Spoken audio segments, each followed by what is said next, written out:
What's the most scared you've ever been of something? An unknown sound late at night. Swearing you saw something moving in the darkness. Feeling like you're losing who you are. Horror games love to stick to what works. Jump scares, gore, a scary monster that chases you down the halls.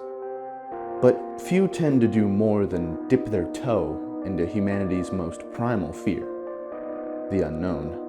They say that ignorance is bliss, that what we don't know can't hurt us. But what can hurt us is what we can't know.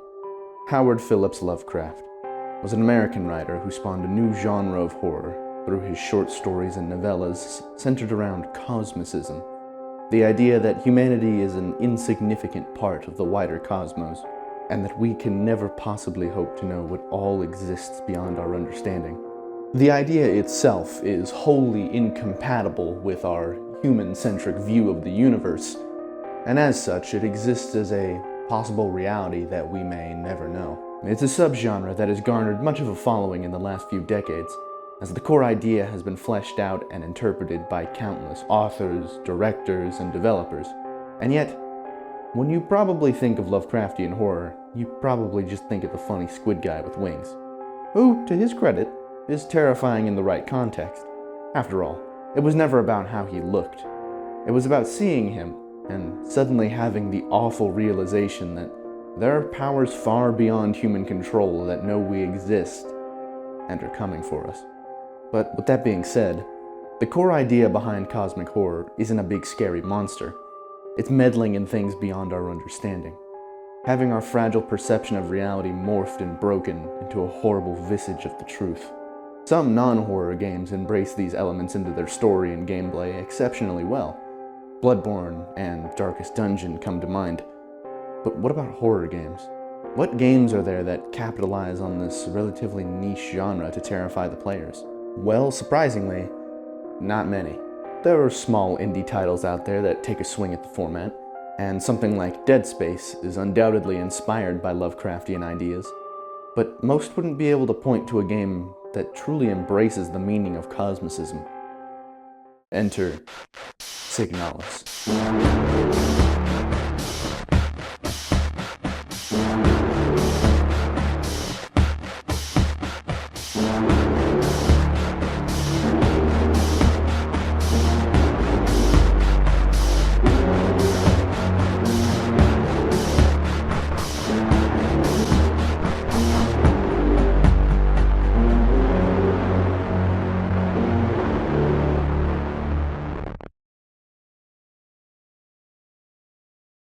But in order to talk about the Lovecraftian elements, we first have to talk about the world that Signalis takes place in. From the information we can gather in the game, Signalis takes place in a dystopian retro future with a different solar system and two spacefaring factions of humanity. They are merely known as the Yusan Empire and the Yusan Nation. Long ago, before the civil war that led to the Yusan Nation forming, humanity was united under the immense power of a single figure who would become the Grand Empress of this burgeoning empire.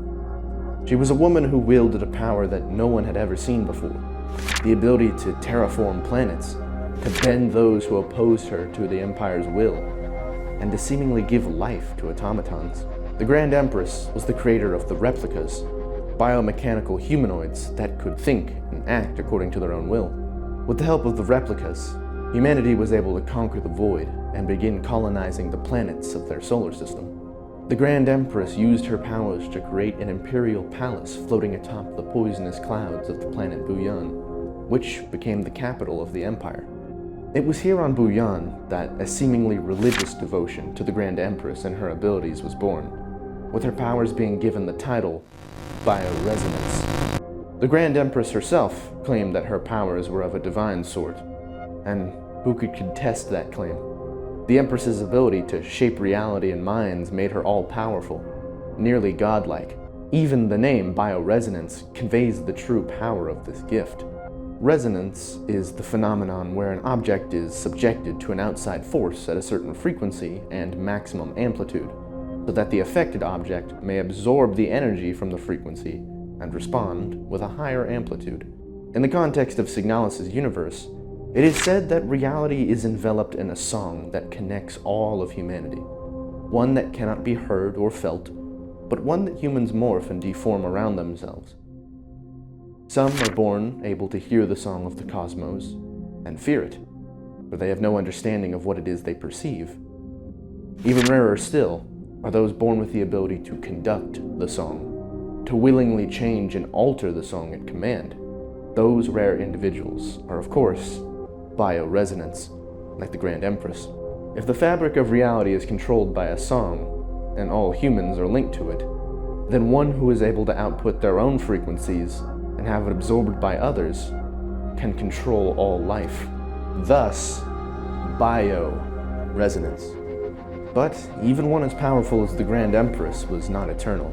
In one note, we're told that the Empress took her own life, but in another account, is said to have been defeated by an individual who would become known as the Grand Revolutionary, one who possessed no such bioresonant abilities. So while the truth of the Empress's death is not concrete, it could be that the revolutionary had a role to play in the Empress's demise, or perhaps it's merely the Yusan nation's propaganda. Either way, with the Empress gone, a civil war broke out in the Empire, presumably led by this great revolutionary. By the time we get to the present day, the Yusan Empire has lost most of its control over the solar system. Humanity's homeworld, Veneta, has been ravaged by war and is mostly abandoned, and the newly established Yusan nation is beginning to wrest control of the system from the Empire thanks to the help of the replicas, especially one in particular. You may remember me saying that the Empress was able to give life to automatons, and this is true, as the process of creating a replica requires bioresonant synchronicity. So, having the ability to make lots and lots of humanoid robots to handle all the tasks you could hope for, administration, security, labor, godlike control of subjects in warfare, etc., sounds great, right? Well, it is pretty cool. But what's not cool is that in order to make each of these specific types of replicas, there must be a gestalt, a normal human, who the nation deems exemplary, who is then cryogenically stored away in neural archives, where their neural patterns will be used to create new templates of replicas. In order to keep the truth of this away from the public, the Gestalt is erased from all records and public memory, so as to never be spoken of again. Yikes. But then, wouldn't that mean that all replicas would essentially be mental clones of their Gestalt? Well, yes, and that's why the nation suppresses and alters episodic memories to make sure that these replicas are blank slates, just with the same personality and skill set of the Gestalt.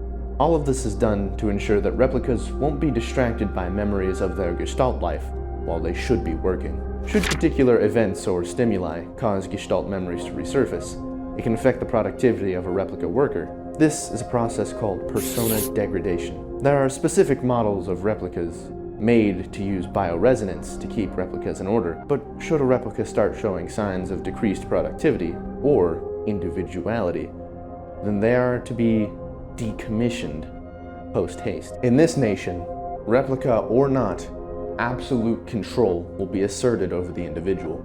The Yusan nation, which I will now be referring to as just the nation, is not a nice regime to live under.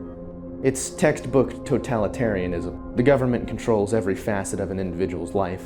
Military service is mandatory when of age, and creative freedom is largely frowned upon. This leads us to the most important character in our story, Ariane Young. Born on the planet Leng to Iris Young and an unknown father, Ariane had little to no contact with the outside world at a young age due to being with her mother, who was stationed at a radio outpost on the planet Rotfront. It was here that Ariane began to take an interest in art. But it wasn't long before Ariane's aunt, Camilla, sent a letter to Iris persuading her to have Ariane go to Rotfront's Sector C to get an education and to see other people. Ariane then attends Mandelbrot Polytechnical High School, getting bullied and beaten for having trouble adhering to the strict societal norms of Rotfront. On one particular day, Ariane's beating was first seen by a fellow student, Isolde Ito, who hesitates to help before her sister Erica finally steps in to help Ariane. It was only natural that Ariane would become friends with the only other students in the school who cared about her. Plus, the Ito family owned a bookstore in Sector C, which housed several books about the old empire that had been banned by the nation, fueling Ariane's curiosity and creativity. Ariane continued to attend Mandelbrot while working at a photo store after school. All the while, her interest in art only continued to grow as she started painting. One of her teachers at Mandelbrot was particularly irked by this and wrote a pretty racist and critical evaluation of Ariane, hoping that military service will beat those frivolous ideas out of her in a way this school has failed to do so far. After her graduation from Mandelbrot, Ariane was sent to receive radio training for her compulsory military service, much like her mother. But nothing could keep this girl from what she truly loved. Even after her service, she still pursued the arts.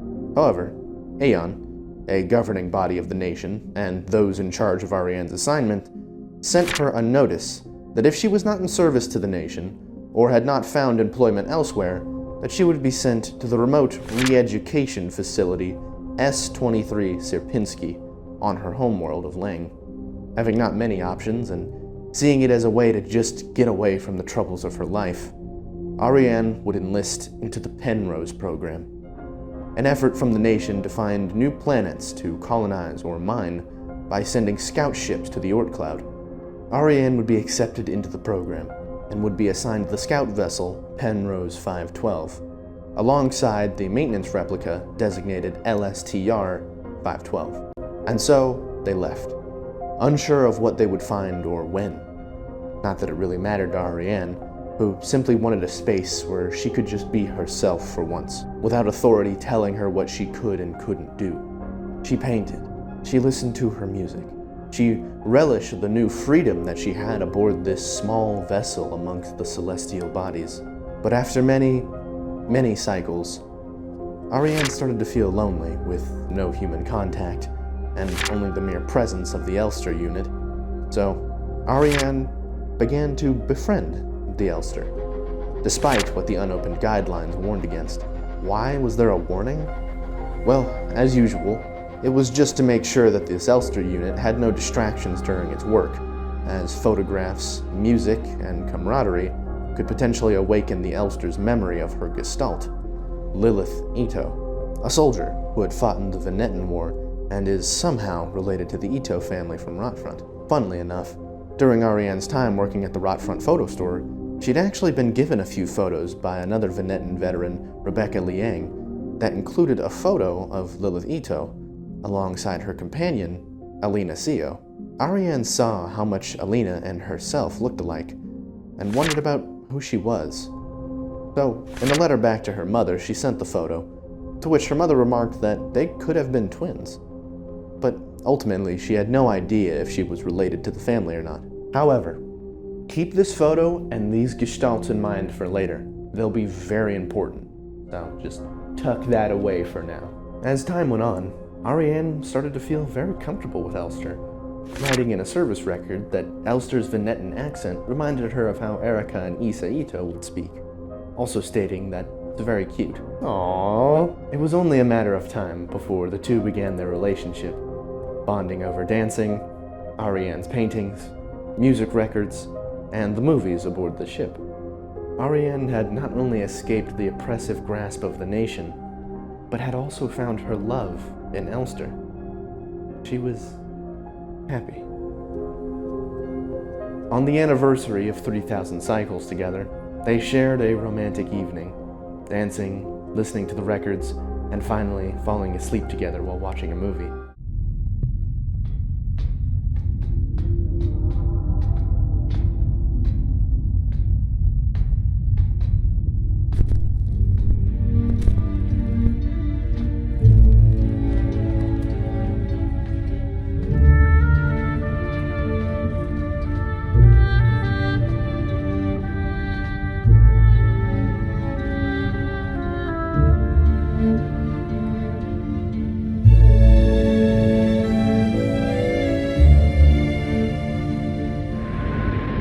But it was that night that updated mission orders were received by the ship. Start of decrypted transmission. Congratulations, comrade. You've survived 3,000 cycles, reaching the final phase of the Penrose program. With the end of the operational lifetime of your replica unit approaching, it is time to prepare for the final phase of your mission. If you have not found a suitable world for landing by this point, accept that you will not. Find solace in the thought that others might be successful where you failed. As you are probably aware, your ship's spare parts and rations will soon be depleted. Life support systems and reactor shielding will soon begin to fail, and radiation may begin to leak from the cooling system. We recommend you do not attempt to prolong your suffering by reusing old filters or rationing supplies. Instead, make peace with your fate. We suggest that you ask your replica, while it is still functional, to spare you a slow and agonizing death, or that you take permanent rest in the cryogenic pod. Remember, you will die having served your nation by partaking in a glorious demonstration of our power. End of decrypted transmission. The worst had come to pass. Of course, the nation had built these vessels cheaply, only designed to last for so long, with no care for the Gestalter replica inside. The truth was unfathomable. Ariane and Elster couldn't bring themselves to go through with the plan, and resolved to last as long as they could. But radiation has a way of whittling down your spirit and your body. Every agonizing day that went by for Ariane was another day closer to her death. She woke up weaker and weaker, hair and teeth falling out. Elster did the only thing she could to try to keep Ariane alive, putting her in the ship's cryostasis before eventually succumbing to the sickness herself, leaving Ariane to suffer alone in stasis. But before their parting, Elster made a promise to Ariane, a promise left unfulfilled before Elster passed, a promise that drives the plot forward and begins the nightmare. For you see, known to no one but a singular individual, Ariane is bioresonant. It was discovered when an Imperial spy of the Empire was sent to Rotfront while Ariane was still in school. They had somehow figured out that she wasn't just able to perceive the song of the universe, but bend it too. Not even Ariane herself knew this, and as such, what follows in the game happens unknowingly. Signalis then begins proper, following an Elster unit through several locations, though mainly S-23 Sierpinski, a location located outside of space and time, and Sector C on Rotfront, all in order to find Ariane. Or, wait, now we're looking for Alina Sio? What?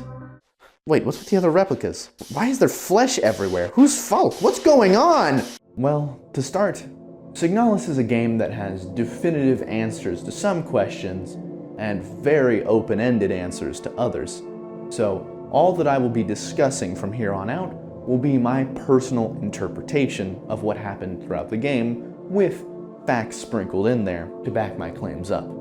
But undoubtedly, the entire reason why the game happens in the first place is due to bioresonance. Ariane, while trapped and dying inside the cryopod of the Penrose 512, begins to subconsciously transmit her suffering, agony, and memories through bioresonance. But so far away from any of the known planets in the solar system, how could it pose a threat to anyone? Enter Falk.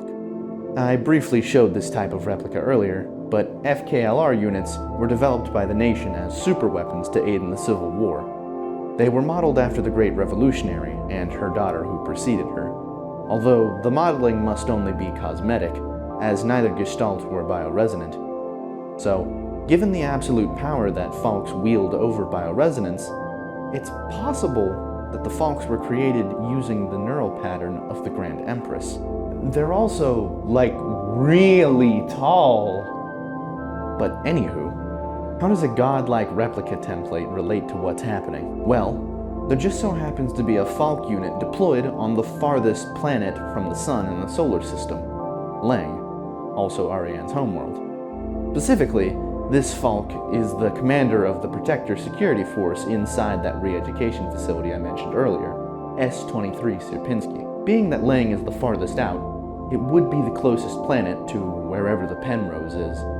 And while bioresonance affects all humans, it can be received by other bioresonant individuals. Falk begins to receive these bioresonant signals from Ariane and becomes a transmitter of sorts, an amplifier, if you will. But Ariane isn't consciously using bioresonance. She's transmitting her unconscious pain, sorrow, and memories through the medium that has the power to shape reality. I think we both know where this is going. Falk begins to feel called toward the mines of Sierpinski, where she finds a gateway to a desolate red wasteland, and in the distance, a crashed Penrose 512.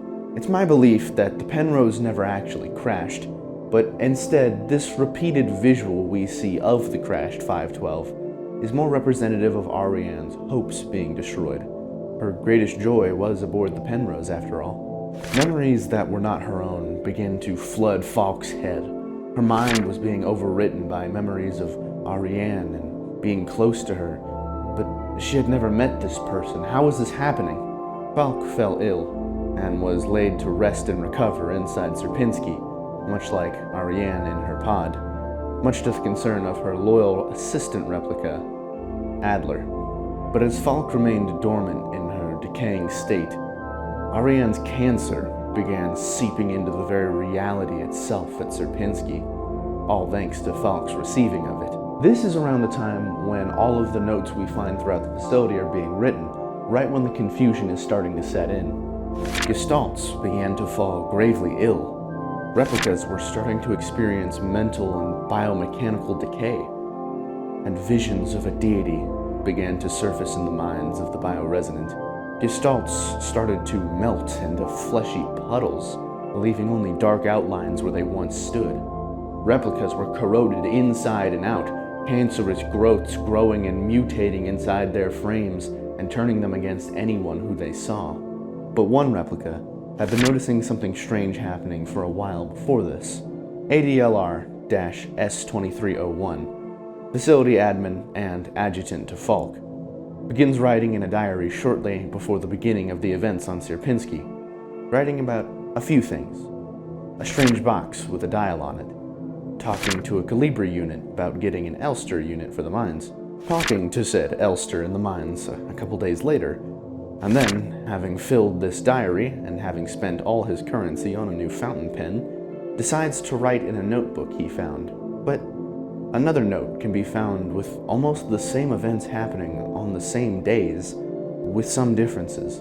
A strange box with a dial, meeting with Calibri, a dream about testing a white-haired girl for bioresonance, going down to the mines to find out that the Elster unit has been delayed. Gestalts are getting sick. Adler opens the strange box to find a notebook inside, feeling like he had already done so before. Feeling concerns about an illness. Diary full, fountain pen, notebook. Then again, strange box.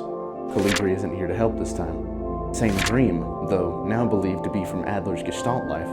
Adler remembers his conversations with Elster from the first diary, but can't recall ever having an Elster unit in the facility. Notebook in the box. Falk has fallen ill, more sick. Gestalts are dying too quickly to treat them, and replicas are beginning to get sick as well. Fountain pen, notebook. This all comes to a head when reading the contents of said notebook found in the strange box. As Adler had meeting after meeting with Falk before she was bedridden, he begins to become paranoid due to the deja vu he feels day after day. He checks his diary. He had dated every single previous entry as the date for today, and he begins to feel like he's already lived each day, just with minute changes. He finds even more diary entries dated to today that he cannot recall writing, fearing that the loss of his beloved Falk has started to drive him mad. He fears being decommissioned. He reads entries in his diary that never happened. This can't just be in his head, right? He begins to think that his study is a way to peer into another reality, stating that perhaps he's just fallen ill like all the other replicas, but that he will not give in.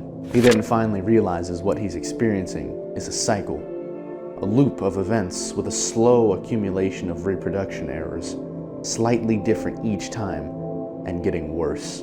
He resolves to find the truth, determining that his answer lies in the mines, where the gateway resides. It's here that he realizes the truth of the cycle. Its purpose is to draw Elster units to the gateway, into the red wastes towards whatever lies in wait out there.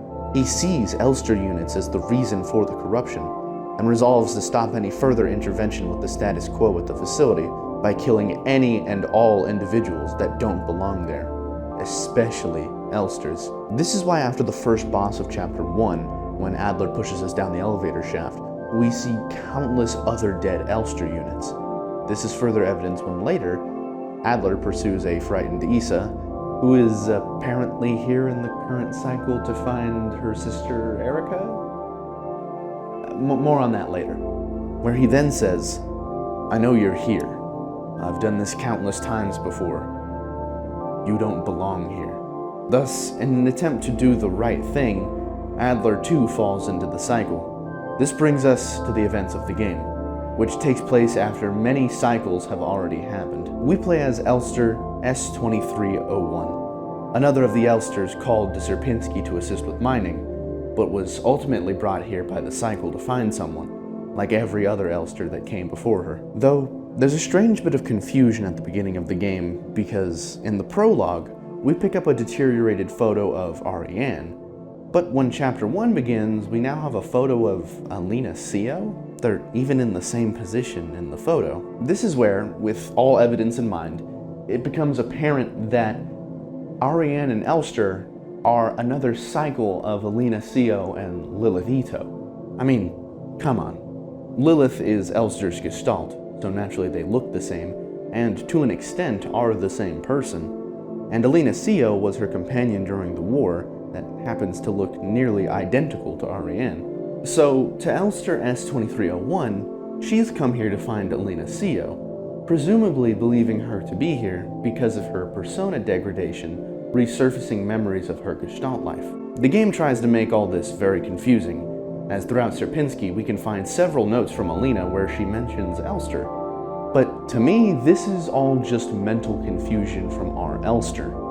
After all, who we're really here for was shown to us in the prologue, Ariane. But by asserting mental influence on this Elster, Ariane's cycle is causing Elster S2301 to believe that she is looking for Alina, when she's actually subconsciously looking for Ariane. Confusing? I know. But it all plays into the cyclical nature of the horror in this universe. But what was with that prologue? Well, I believe what we see in the prologue to be a visual representation of the start of the cycle. This Elster, presumably 512, crash-landed on a snowy planet, which as far as we know couldn't have happened since the Penrose was far out in space. But Ariane is gone from the stasis pod as well, so we know everything about this isn't quite right. Ariane's AVA suit is missing as well, leading us to believe that she had left the ship. So, heading outside, we see the twin suns of this strange planet, as well as several monoliths leading up to a gateway, identical to what is later seen in the Red Wasteland, which I believe to just be a corrupted version of this landscape, which I also believe to be Ariane's subconscious mind shaping an environment that is similar to where she was raised, Rotfront. There's a mysterious hole leading down to another hole that leads to Ariane's room? Huh? Give me a sec. Inside the room, there's some important details that pertain to Ariane. Photographs of two very important paintings we'll discuss later. Radio manuals, the radio itself, and a book that serves as a through line for the game and its cosmic horror elements. Given the radio manuals and equipment, it's safe to assume that this room is where Ariane worked while undergoing her compulsory military service to the nation, which, in and of itself, can serve as a representation of her isolation, and perhaps one of the darker chapters of her life. The cutscene that follows is one that has many things to talk about. After interacting with the King in Yellow, we're treated to a barrage of cryptic visuals. So, let's break it down, shall we? We hear a number station transmission, perhaps tying back to Ariane's time as a radio operative again. That, or hearing those transmissions as a kid on Rotfront with her mom. That particular radio outpost is also quickly flashed. And then, we see this game's version of a famous painting that is extremely important to the themes of this game. Arnold Boeklin's Isle of the Dead. This was actually one of the paintings seen on the wall in Ariane's room, and one that is seen throughout the course of the game several times. Presumably, this is one of the paintings that Ariane herself had made at least a couple times over the course of her life, tying it to her and her fate. The painting itself is very solemn. A lonely isle sits amidst an endless sea. Structures seem to be carved into the rock of the isle, and a figure, completely robed in white, is ferried to the shore. In front of the figure lies a white coffin, and it's also worth noting that the trees that are seen on this isle are all cypress trees, commonly associated with cemeteries and mourning. There exist several versions of this classic painting, all different, yet featuring the exact same imagery, showing that the message portrayed by the painting is never lost with reinterpretation. By demonstrating that the feelings associated with the painting are not lost with time or the ideas of other artists, the copies hold just as much significance, if not more, than the original. It is these ideas that I believe tie back into Signalis perfectly. When this painting is shown in-game, it's often during scenes that have to do with Ariane. She's bound to this painting in a literal sense, as she had painted it herself, and in a metaphorical sense, since as she unconsciously wreaks havoc on reality, she continues to rot, being slowly ferried to the isle to lay at rest. Many variations of this painting are shown in-game, which to me solidifies that this painting is also representative of the Elsters caught in the cycle. No matter the ending you get, Elster S2301 makes it further than any other before her, triumphing where so many others had failed, showing that once again, even though she wasn't the original Elster 512 who Ariane loved, just being a copy, she was still just as impactful to the events of the game and to the fate of Ariane, just like the paintings. On top of this, near the end of the game, the Lover's Tarot card can be found melded with the painting, with Elster having to dissolve part of the painting to retrieve it. And this can be interpreted as Ariane hoping that maybe her and Elster can be reunited in death, and that to pull her back from death, or to at least prolong her living, reality must dissolve. There is another piece of classic symbolistic art used in the game as well, and is often thought to be somewhat linked to the Isle of the Dead, the Shore of Oblivion. Painted by Eugen Bracht, it displays a desolate, lonely shore that, similarly to the Isle, portrays a stillness, like a place outside of time, a place for the dead. Much like the Isle, it too had many variations painted that change aspects but never alter the heavy theme of death. The two paintings in real life were almost thought to be companion pieces to each other, since the last German emperor, Kaiser Wilhelm II, had hung both of these paintings next to each other in his study, which is actually quite similar to how the game portrays them being hung up outside of Falk's quarters. But the painting is more prominently featured as a location you actually visit in-game. After jumping down a hole in the mines in Chapter 2, we're transported to a location that mirrors the painting's shore and mountains directly. This first visit doesn't give us much time to look around, but when we next visit it right before the start of Chapter 3, we're given as much time as we want to look around. The shore features a multitude of notes, some original, some excerpts from other media, but the one thing that ties them all together is that they have to do with a power beyond understanding, a god that shapes and changes the world, a horror that should never have been known. They're all talking about what Ariane has become. The first in my notes here is this one. And a great burning star fell from the sky, and a mountain fell into the sea, and the water turned to blood, and the moon and stars and sun turned dark. Which is a reimagining of a chunk of text from the Book of Revelations, which has to do with the world coming to an end due to divine judgment. Sounds pretty appropriate for what Ariane is unconsciously releasing on reality. There are two notes that are directly quoting Ambrose Bierce's short story, An Inhabitant of Carcosa. The first says, "For there be diverse sorts of death, some wherein the body remaineth, and in some it vanisheth quite away with the spirit," which I believe can be taken as a metaphor in this context for how if someone were to die alone and away from others, their body would vanish along with their spirit. Much like how Ariane's dying body will be completely alone in space, vanishing along with her soul. The other, in one kind of death, the spirit also dieth, and this it hath been known to do while yet the body was in vigor for many years. Sometimes, as is veritably attested, it dieth with the body, but after a season is raised up again in that place where the body did decay. Can represent two things. One is Ariane again, as where her body rots and decays, her spirit begins to rise again as the bioresonant nightmare she's created. It can also be talking about the Elsters, and how where many of them have died, the spirit/mentality of Elster 512 rises in a new host to continue onwards. This short story is also important as its ancient city of Carcosa had its name borrowed for a much more prominent piece of work, and perhaps the most foundational piece of cosmic horror fiction, The King in Yellow. Written by Robert W. Chambers, it's an anthology of several horror short stories revolving around a play in book form that functions as a cosmic virus of sorts. The reader's reality begins to crumble as they fall into the role of one of the play's characters, which allows the influence of an ancient and all-powerful deity to leak into reality. Oh, and it also has some romance shorts too, so, okay. But this book was a huge inspiration to H.P. Lovecraft, and would serve as a fundamental stepping stone in the development of cosmic horror. Okay, well, that's cool and all, but what does any of this have to do with Signalis? Well, a lot, actually. We already saw the book in the prologue, if you remember, and there are a couple of notes on the shore here that directly quote it.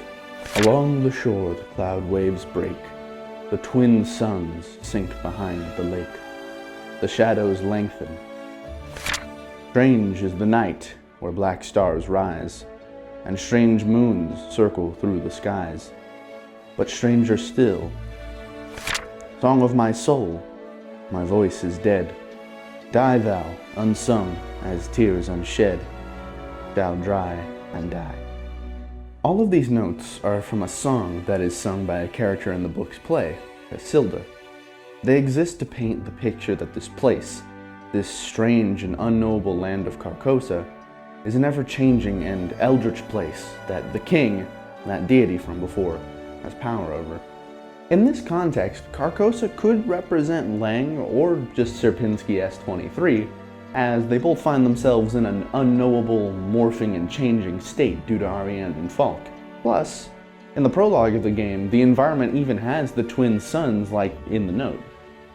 This also has to do with why I believe the book is even in the game to begin with, as opposed to just being quoted. The cover of the book in the game is different from the cover in real life.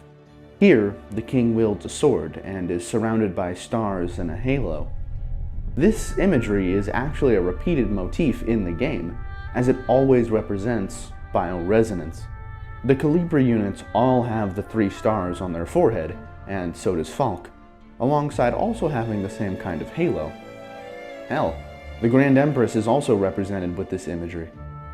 So, if this eldritch, unknowable deity is represented with the same motif of bioresonance, it can't be a stretch to say that this book is a direct through line connecting bioresonance to the ancient reality-altering power of the king. In a way, Ariane has become the king. She forces a cycle to play out for the same purpose time and time again, making these gestalts and replicas conform to a role, making them characters in a play without them knowing until it's too late for them. And with each cycle, with each showing of the play, her influence on the shape of reality gets stronger. Just like the king. The book itself also appears 6 times throughout the game, each time losing one of its 6 seals, which is another allusion to the Book of Revelations and the end of the world. The last time where we see it is right before the final boss fight, where Elster states that the final seal is broken, perhaps meaning that this iteration of the cycle could be the last chance before everything is lost to the cancer. Adler even says as much in this last cutscene.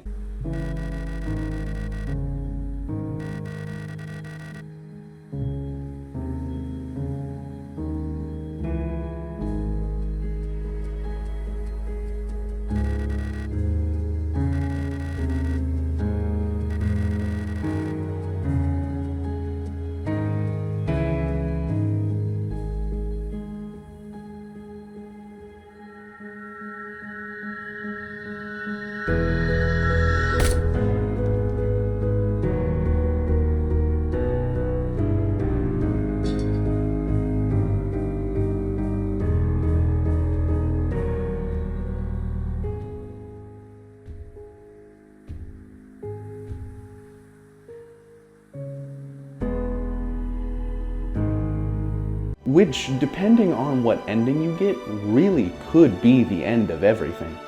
Another neat detail is that the back of the book features the symbol of the game, which, if drawn out properly, is actually the Tesseract from the game's secret artifact ending. But the artifact itself resembles a Menger sponge, a 3D mathematical shape that exists as a fractal curve, which is essentially a shape that keeps its same irregular patterns regardless of how it is magnified or scaled. This shape is also used when discussing the theoretical composition of the universe, used to demonstrate that space itself might be an infinite fractal composition. This can tie back to the game by also representing the flow of the universe. After all, no matter how much time passes, no matter how many different events happen, or how magnified human history gets, there are still those irregular patterns to be seen, like Lilith and Alina basically happening again with Elster and Ariane. Anyway, back to the shore. Most of the other notes have to do with how the cycles are beginning to cause the replicas to devolve into nothing more than a collective conscious of flesh, shaped into cancerous growths and filled with agony as Ariane's cycle perpetuates. It calls me, in a sea of flesh. We will become one, but I can never go back to being me. Those who sing the same song have heard it in their dreams, a dark tone at the edge of hearing, silent voice whispering to my heart, come join us. Together we will be eternal. There is no escape. We will be one. But I fear the dark sea that will swallow me.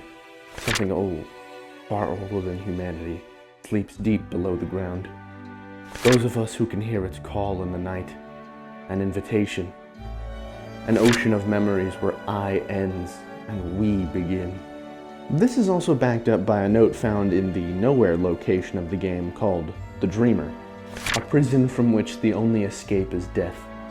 Deep below, the dreamer floats in the sea of flesh, the red eye birthing a new world from their dream for eternity.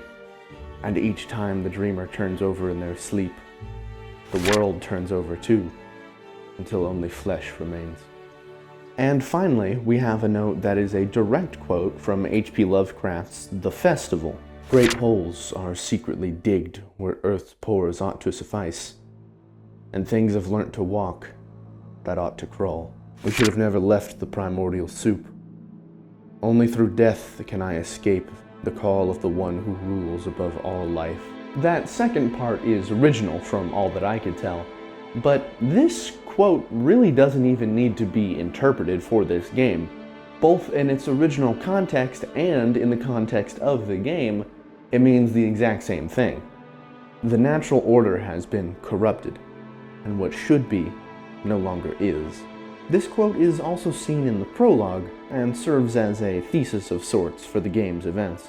With this context in mind, so many other haunting pieces of text and scenes throughout the game make much more sense. Blood on the Tesseract in the prologue represents the cycle of death and violence. The scenes where we literally step into Ariane's own memories to get key items. Mina's face melting off to represent the assimilation into nothingness. Ariane's metaphorical red eye watching over all as her bioresonant song creeps into the minds of the perceptive. None of us are here by choice. Because the cycle is forcing you to repeat everything until nothing remains.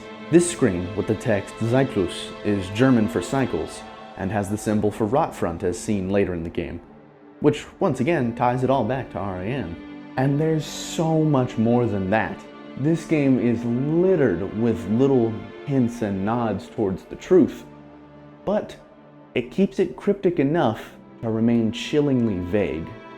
One of the most important scenes in the entire game, when it comes to deciphering the complicated truth, is the outstanding cutscene that plays before getting the fake ending. So, I'm gonna just let that play right now before dissecting it.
first off, translated text.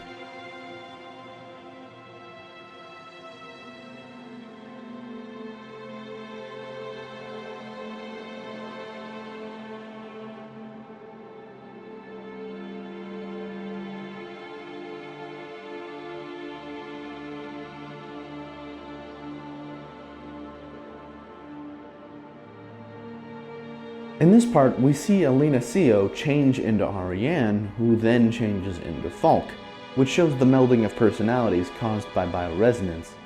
Same with Falk being the final iteration of Elster in this part.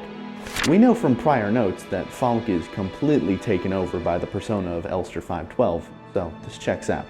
Here, Elster's outline is filled with the variations of the Isle of the Dead, perhaps showing that her only purpose is to fulfill what was promised to Ariane. Death. It literally defines her in this scene. It's genius. To add insult to injury to this tragedy, for only a brief frame, a different painting is flashed in between all the variants of the Isle of the Dead. This is the Isle of Life, also made by Arnold Bokum, and in this context serves as a visual and metaphorical contrast to the Isle of the Dead paintings. Ariane wanted to live with Elster, to be happy with her, but that hope is buried by her imminent death, as well as the death of Elster 512. There's also very quick flashes of Lilith Ito and Alina Sio's lines. Alina in this is wearing a white dress that looks identical to Ariane's while looking over the ruins of Veneta. We learn that Lilith suffered a grievous injury to her right eye, much like Elster does at the end of the game, and succumbed to said injury in the trenches of Veneta before being buried and visited by Alina, who places white lilies on her grave, which, while common for burials, can also represent rebirth, which happened in the form of Elster. And then the game japes us real hard by having the credits roll after Elster's death, and pretending like it deleted all your saves. It's also worth noting that after Elster's death is when we get to go back to the shore of Oblivion, but our way out is the ferry boat used to take the dead to this island. So this could be a literal representation of Elster coming back from death. Pretty cool. Finally, there are some parts of Chapter 3 that are very important, or at the very least interesting. First of all, what's the deal with Issa being here? We see her every now and then, and she did help us kill that weird monster in Chapter 2, as well as stabbing Adler in the face. But she's here to find her sister Erica. But why would she be here? While never confirmed, maybe both sisters were sent to Sierpinski to work after Ariane had left Mandelbrot? What we do know is that both of the sisters were already dead by the start of the game. Their shrine can be found in Ariane's recreation of Rotfront, as well as it literally having the Death Tarot card in front of it, which makes it all the stranger that Issa succumbed to the rot like all the other Gestalts in the cycle, even though she wasn't actually here. Well, it can be assumed that Issa and Erica, having been an important part of Ariane's life, were incorporated into the cycle, since this can't be the first time Issa has gone through all this. Adler remembers hunting her down in the mines, so this Issa must be a creation of Ariane's subconscious made flesh. At least, the real Issa and Erica weren't victims of the cycle. Another important detail of Chapter 3 is in the scene where Adler is speaking to Falk. He kisses her on the head while she's unconscious, just like Elster and Ariane in most of the endings, alluding once again to the cyclical nature of the universe. He also quotes the King in Yellow here with the line, "I wear no mask," from Act 1, Scene 2 of the book's play, which can be seen in a quite literal light, since Adler himself is fully corrupted in this scene, and as such cannot wear the mask of the polite administrator anymore, instead giving in to the cycle's madness and hatred, as he says in the next scene. But in the context of The King in Yellow, the quote is said to portray that what should be imaginary, the horror of what the mask is in fact the truth. It is no mask. It is reality. Which ties perfectly into how the facade of normalcy in the environments has completely given way to the rot. Another line in Chapter 3 that I find pretty haunting is this really simple one. Perhaps this is hell. On the surface, it doesn't seem like much to write home about, but to me, it paints the picture of someone who is in a circumstance that was at one point normal to them, but as it started getting worse, they either ignored it or couldn't see it until it was too late. until it was too apparent that what they were now in was torment. Perhaps this is hell. I love it. Finally, I want to talk about one ending in particular, as I feel like it pertains to what I've been talking about in this video the best. But there are 4 endings in this game. Go get them. Right now. Go play the game. Go get the other endings. I promise you it's worth it. Although, finish this video first, because I also promise you that's worth it. The secret artifact ending can only be obtained after completing the game at least once, and it's pretty tough to get without a guide. But it involves getting 3 hidden keys and a code in order to unlock this safe in Ariane's room at the end of the game. Inside is a pot of white lilies, just like what was put on Lilith's grave. And oh, that just is Lilith's grave site, with every other version of Elster seen throughout the game put to rest at one of the graves, before ours falls over dead at what would be Lilith's grave. We know that the lilies represent rebirth, and somehow, through a ritual of some kind with the Tesseract, Elster escaped the cycle to be with Ariane. But let me be clear, this is not a happy ending. The cycle is still going on in the outside world, and its effects will continue to ravage reality. This scene may not even be real as we see our Elster die. This might just be a pleasant dream reality where Elster and Ariane can be happy again while all else rots. The 2 bits of text in this scene translated are also a reinterpretation of Revelations. The first almost definitely confirming that the cycle will continue, as no one will be able to find peace in death. And the second can be seen as a sign that Elster's suffering will be no more, as in the context of Revelations. The original line was meant to signify that God's wrath had ended, and that the establishment of his kingdom would begin. Thus, this scene of Elster and Ariane dancing is created by Ariane, as her bioresonant power has become insurmountable. Whatever the case, the cycle continues, reality continues to dissolve, and the sleeping god continues to writhe in her anguish, calling from below, whispering to the sleeping.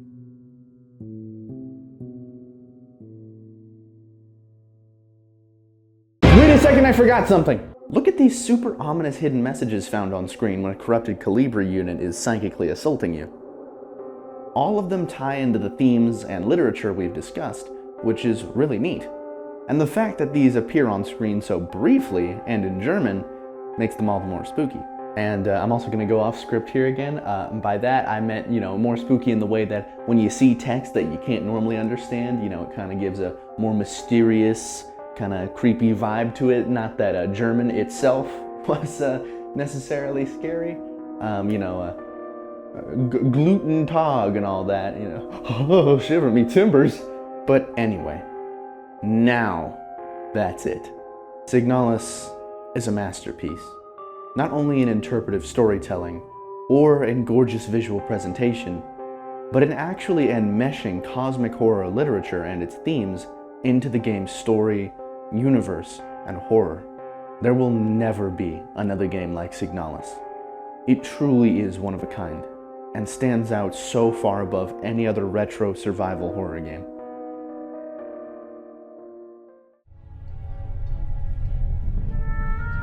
Thank you, Rose Engine, for bringing this game to life, and thank you all for watching. And I'll see y'all in the next one.